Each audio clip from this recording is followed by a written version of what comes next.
一早彭博發布嘅一個消息，對我哋啲投資者，我覺得非常之有幫助嘅。亞洲嘅 AI 板塊喺2026年會比美國更好。佢哋主要就話兩個原因，第一個原因咧就話本身而家啲亞洲 AI 嘅板塊咧就有價值，第二咧佢哋盈利嘅潛在上升空間就比較多。其實呢就三幅圖，而家三幅圖就解晒俾你聽噶啦。第一幅圖咧，佢係用咗 MSCI 嘅亞洲科技指數同 Nasdaq 100嚟做比較，你哋睇得到咧，黑色嗰條線咧就係 Nasdaq 100嘅，而橙色嗰條線咧就係亞洲嘅科技指數。你會睇得到咧，其實喺舊年9月開始咧，亞洲嘅指數咧已經上升咧，就擺埋比 Nasdaq 100就擺埋好。佢哋覺得咧喺26年嘅話咧，就更加呢個趨勢會一直咁伸延落去。第二咧，你睇睇佢哋嗰個 PE ratio 啊，市盈率，你睇睇黑色嗰條線咧，就係佢嘅亞洲嘅一個科技指數嘅 PE 喺下邊嚟嘅，而另外你見到紅色嗰條線咧，就係 Nasdaq 100嘅 PE ratio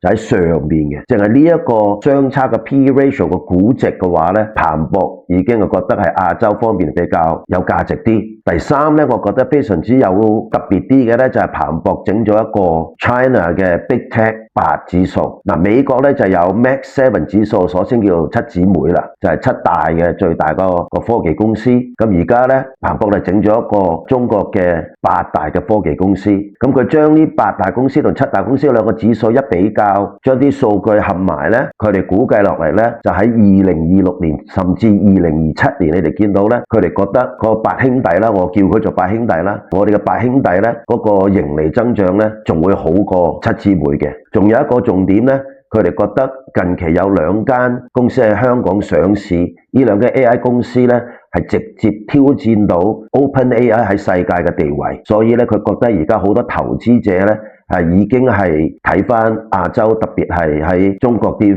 科技公司㗎啦。大家有咩意見發表一下，關注我投資理財不迷路。大家好，我係詹教授。